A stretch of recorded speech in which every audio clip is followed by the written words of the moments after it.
据报道，一名19岁维吾尔男子自杀身亡，原因是恐怕被当局关进集中营。据自由亚洲电台6个月前收到的线索，因吉沙县一名维吾尔青年受到警察询问后自杀身亡。通过一系列电话采访，自由亚洲电台记者证实，死者是一名叫伊布拉因·卡斯姆的维吾尔青年。据报道，伊布拉因出生于2000年，因此被当局列入危险税组。他曾在中国福建省一小市从事实业，期间通过翻墙软件与加拿大籍维吾尔人古丽联系。他向古丽透露一些关于维吾尔人受到种族歧视的文件。2019年12月，他告诉古丽，因吉沙县警方要求他返回家乡。此后，古丽和他的联系中断。据报道，他一回家就受到警方骚扰，后来自杀身亡。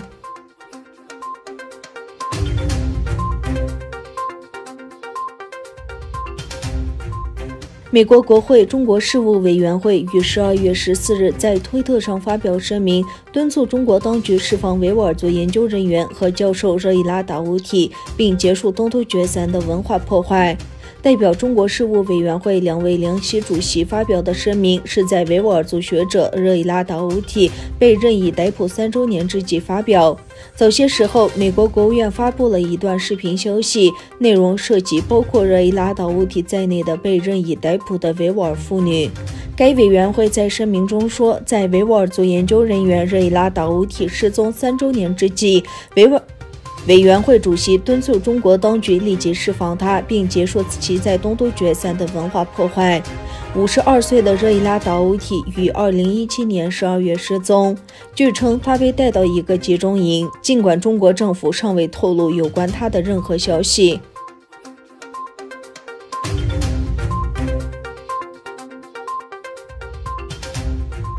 中国向巴基斯坦提供15亿美元贷款，以偿还沙特阿拉伯债务。消息人士告诉论坛报，中国再次提供其15亿美元的融资额度，以偿还沙特阿拉伯20亿美元的债务，从而再次援助了他的朋友巴基斯坦。巴基斯坦财政部消息人士告诉论坛报，巴基斯坦定于周一返还10亿美元，其余10亿美元将于1月到期。报告指出，这一次中国没有从国家外汇管理局提供贷款，也没有向伊斯兰堡提供商业贷款。消息人士说，这2个国家都同意这一次将2011年双边货币互换协议的规模再增加100亿人民币。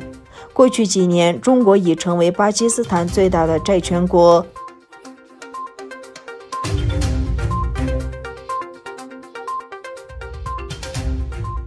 美国选举人团投票结果确认，乔拜登在总统选举中胜出，这是他入驻白宫前的最终步骤之一。在现行美国选举制度下，选民投票实际上是选票选举人，然后再由选举人在数周后正式投票选出美国总统。结果是，拜登最终赢得306张选举人票，共和党候选人特朗普则赢得了232张。接下来，美国国会将于1月6日举行会议，认证选举人团投票。